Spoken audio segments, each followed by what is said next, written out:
Hi guys! Welcome back again sa aming channel. So for this video ay gagawa lang kami ng update sa kanila nila Gulayat, nila Maas, nila Nami, nila Luffy. Yung iba pa naming mga alaga dito, gagawa na muna tayo ng update. Kasi nga matagal akong hindi rin nakapag-update dito sa ating yard. So ngayon papakita ko sa inyo kung gaano nakalalaki yung ating mga broodcock at saka kung ano ng mga itsura nila. Bago ang lahat, kung hindi ka pa nakapag-subscribe sa aming channel, please do consider subscribing. Do like our video and share to your friends na alam nyo makakatulong sa kanila yung video na to. And don't forget to subscribe and hit the notification bell beside the subscribe button guys para at least notify kayo ni YouTube every now and then na meron kaming bagong video na ilalabas here in our channel. Papakita ko muna yung mga manok bago ko sabihin kung bakit hindi kami nakapag-update sa mahabang panahon. Unahin natin guys yung ilan natin ng mga broodcock kasi nga talian namin sila. And then later on sasabihin ko kung ano yung mga pairing din namin kasi meron kami mga bagong broodcock. Alam namin na mas maganda kung hindi inbreed yung ating mga alaga dito. Kaya nag-acquire din kami mga iilan, mga bago rin. And then kung sino yung mga ipang-cross namin sa kanila dito sa ating yard. So ngayon, unahin natin si Gulayat guys. Bago ko sila hawakan guys, ayan, nandito si Gulayat. Ganyan yung itsura ni Gulayat ngayon. Malaki na rin siya guys. Ayan na siya guys. Siya muasil po siya guys. Anak siya ni Rapido at Rapida kung matatandaan nyo. So tinalian lang namin para mas madali. Ito naman si Maas. Ayan siya guys. Ayan si Maas guys. Ayan. So malaki na rin si Maas. Magkapatid sila. So si Gulayat matatandaan nyo. Siya yung pinakamalaki. Tapos, meron pa kaming isa, yung si Boy Isog, pero wala na siya dito sa yard natin kasi kay Sir Amer na. Pero ito, yung isa din sa kanilang kapatid, si Maas, na sinasabi ko sa inyo. Ayan na yung kanyang laki. Nga pala, ayan si Gulayat. Magsi 6 months na si Gulayat this coming 25 kasi sila Nami and Luffy is 28 sila magsi 6 months. Mas malaki pa siya actually kay Rapido. So, hawakan natin sila guys para ma-visualize nyo kung gaano kalaki si Gulayat tsaka si Maas. Guys, eto na si Gulayat guys. Ganyan na yung kanyang pagbumukha. Ayan. Sa mga nagtatanong dyan, bakit hindi siya pearl eye? Kasi nga isang rason is siya muasil guys. Hindi siya pure. Kaya ganyan yung kanyang mata. Guys, ganyan na siya kalaki. Ayan guys. So, 6 months old. Ayan na. So, magiging future broodcock natin dito sa yard. Pangsalitan sa mga broodcock natin dito. Pero ayan na si Gulayat guys. Tapos yung kanyang kulay. Napansin namin parang nagmumolt si Gulayat. So, ayan. Kaya ganyan yung kanyang dito sa kanyang may leeg banda. So, eto na yung ating broodcock sa susunod din guys. So, ganyan yung kanyang pakpak. Ayan guys. Yung kanyang likod. Ayan. Malaking malaki talaga. Tsaka yung legs niya naman guys, ayan. Yung paa niya. Ayan yung kanyang mga paa. Eto guys, ayan. Ang ating Gulayat, isa sa unang mga breeding namin dito guys. Pinaiwan talaga namin para maging broodcock natin dito sa ating yard. Eto si Gulayat guys, ayan. Puntahan naman natin ngayon si Maas guys. Ayan guys, eto naman si Maas natin. Ganyan yung kanyang likod guys. Ayan yung likod ni Maas. Ganyan yung kanyang kulay. Same lang din. Yung kanyang pakpak guys. Ayan. So siya muasil din to guys. Kapatid nila ni Gulayat. So ayan. Parehas lang sila ng edad. 6 months old. Ayan. Na siya muasil. Ang isusunod naman natin guys is si Nami and si Luffy at yung isa naming broodcock din dito na pang pairing namin or ipapartner namin sa kay Nami kasi nga hindi namin gusto yung inbreeding. Kaya nag-acquire kami ng isa. Ngayon ko lang din yun mapapakita din. Isa din Japanese Shamu. And daanan natin and then let's go. Kaila Nami and Luffy and then yung isa pa namin Japanese Shamu na nandito sa ating yard guys. So let's go. So yun, papakita ko na muna sa inyo yung tatlo naming Belgian na nandito sa aming yard. Ayun guys, ito yung ating Belgian. Nagligo kasi kami guys. Kaya nandito sila. Yung tawag namin sa babae na yan, tsaka yung isa. Ito si Cookies. Ayan, yung kulay brown.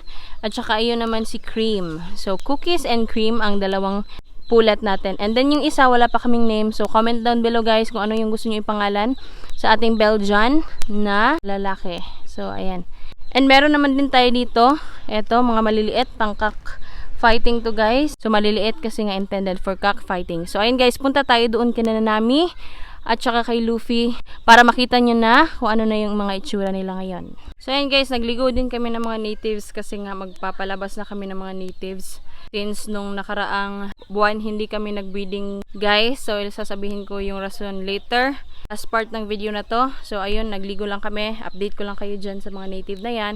And then ayun, punta tayo kay Luffy ngayon. Ito na si Luffy guys. Ayan, turning 6 months this 28. Ayan na siya, ganyan na siya kalaki. Ayan na si Luffy natin. So punta na muna natin si Nami bago ko hawakan si Luffy. Kinuha ko na lang si Nami doon sa kulungan para at least mas makita niyo siya ng malapitan. So ayan, yung kulay niya, of course, ganyan na yung kulay niya guys. At saka ganito na siya kalaki. Ayan na yung ating Nami na broadhen guys. Ayan. Malaki na yung pagbabago niya. Tapos ngayon, eto na siya. Ayan na yung ating future broadhen. Ayan na si Nami guys. Ang laki na talaga ng pinagbago. Hindi namin akalain na, ayan, ganito yung magiging come up ng kanyang katawan. Ang laki guys. Eto na si Nami guys. Ayan yung kulay ng kanyang likod. Ayan na po. So malaki na yung pinagbago niya. Ang laki-laki na ni Nami. So eto na siya guys. Yung mga paa niya nga pala, ayan, isa itong babae, ayan. So, ayan yung kanyang mukha. So, ayan yung ating Nami na na-acquire before, na 1 month pa lang sila ni Luffy. So, eto na yun siya. Hawakan naman natin si Luffy para makita nyo rin yung kanyang katawan ng malapitan. Eto naman na din, si Luffy natin guys, na isang Japanese Shamo. 6 months old, na sabi ko kanina, magkaparehas lang sila halos ng edad dito yung mga breeders namin. So si Nami is magkaedad sila. September 28 yung kanilang date ng 6 months old nila. So ganyan yung kanyang pakpak, yung kanyang mga kapa. Ayan guys. So yung mukha naman ni Luffy. Ayan si Luffy guys. Ayan. So hindi pa masyado talagang nag-pearl eye pero soon. Ayan, darating din tayo dyan guys. Likod. Ayan. Medyo more on black si Luffy natin. Tsaka may mga ilang red, yung mga orange, yan. Tapos ganyan yung kanyang paa. Ayan guys, si Luffy. So pairing namin to sa iba naming breeder. Pero ipapakita ko sa inyo na sunod is yung ipi-pairing namin para kay Nami. Actually matagal na siya dito sa aming yard. Hindi pa ako nakapag-film sa kanya.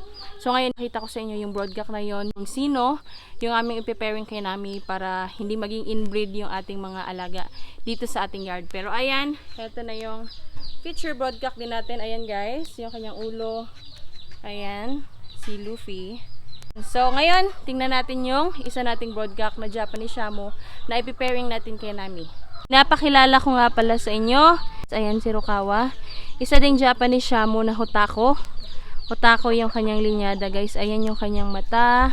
Ayan, medyo may pagkasingkit. Ganyan yung kanyang tindig.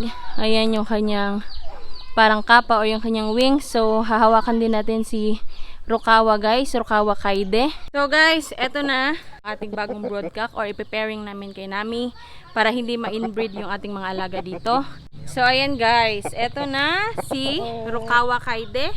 So ganyan yung mata ng ating Rukawa guys. So ganyan. So medyo may pagkasingkit, 'di ba? Medyo may pagkatisoy ito kasi ayan oh, ang singkit ng kanyang mata. So yung kulay niya, ayan, merong pagka-orange. Tapos yung kanyang likod naman, eto na guys. Ayan.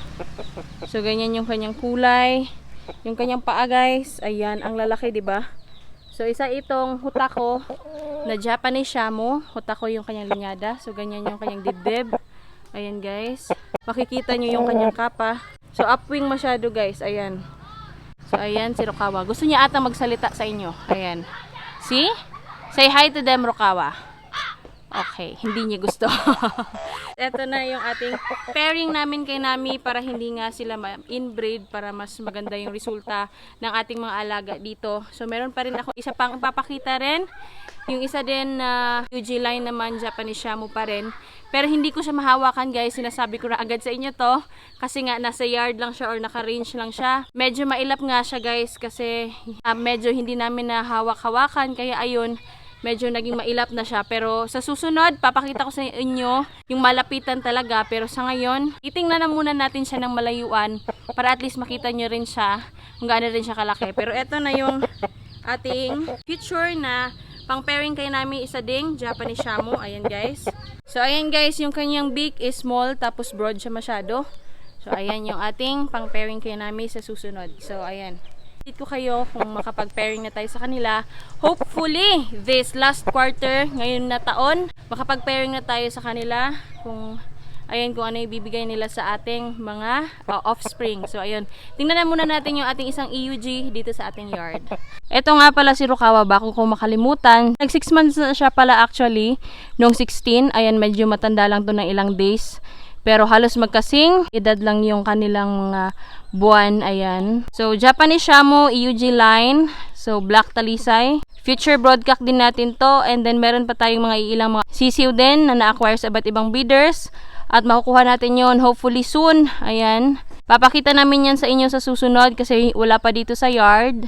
So, sa susunod na lang kapag nandito na talaga sila sa ating yard. So ayan yung ating future broadcock na EUG line. So may mga pabo pa kami dito guys. Talagang gustong magpa-camera din. Kumakain siya. Medyo mailap talaga tong manok na to. Kaya ayan, hinahayaan na lang din namin siya na dyan na muna magliwaliw.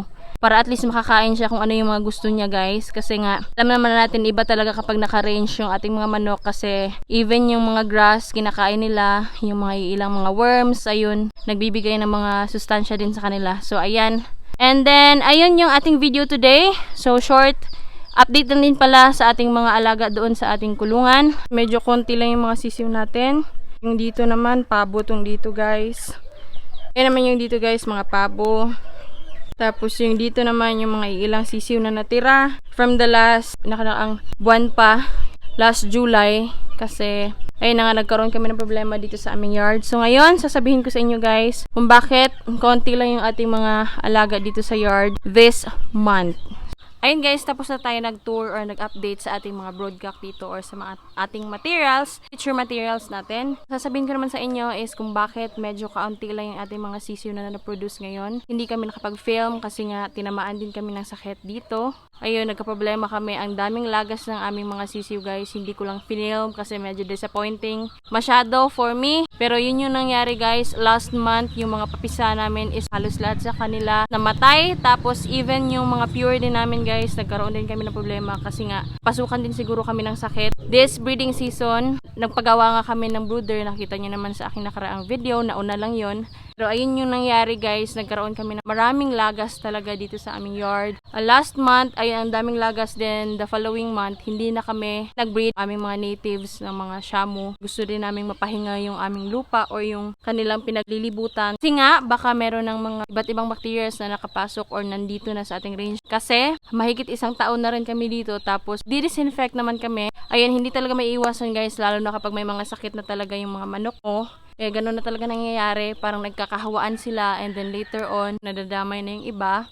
Ang ilan lang talaga sa mga natamaan talaga ng bongga guys is yung mga sisiw talaga na papisa namin. At first, okay naman sila kasi nga malusog naman nung una. Pero kinalaunan mga 1 to 2 weeks. Ayun, ang dami ng problema guys. Yung iba sa kanila is matamlay na. Palagi nang nag-iingay. Hindi namin alam, meron namang pagkain, meron namang tubig. Okay na yung init. Siguro nga din sa panahon kasi alam naman natin yung panahon ngayon is pabago-bago. Hindi natin matimpla. Nakita nyo kanina sa kulungan guys, yung mga batch na yun, nakita nyo around 50 sila dapat. Pero yung mga natira nasa 10 na lang. Yung sa kabila naman yung may mga pabo, marami yun dati guys. Pero ang nangyari ayun, naiwanan lang kami ng 10. Yun yung mga natira lang sa aming mga breeding last month. So yun yung natira kaya hindi rin kami nag-film. So sana maintindihan nyo. So ayun, ang ating video for today guys. Don't forget to subscribe guys and hit the notification bell. Beside the subscribe button para at least notify kayo every now and then ni YouTube pag meron kaming bagong video na ilalabas here in our channel. Also, don't forget to like and share and do comment down below kung meron pa kayong mga katanungan regarding our video. And yung aming page guys, don't forget to like that also. Thank you for watching guys. And again, sana nag-enjoy kayo. Sana tangkilikan nyo pa kami. Nagbabalik na kami ulit guys sa aming pagbablog. See you on our next vlog guys. Thank you and peace out everybody. Thank you and goodbye.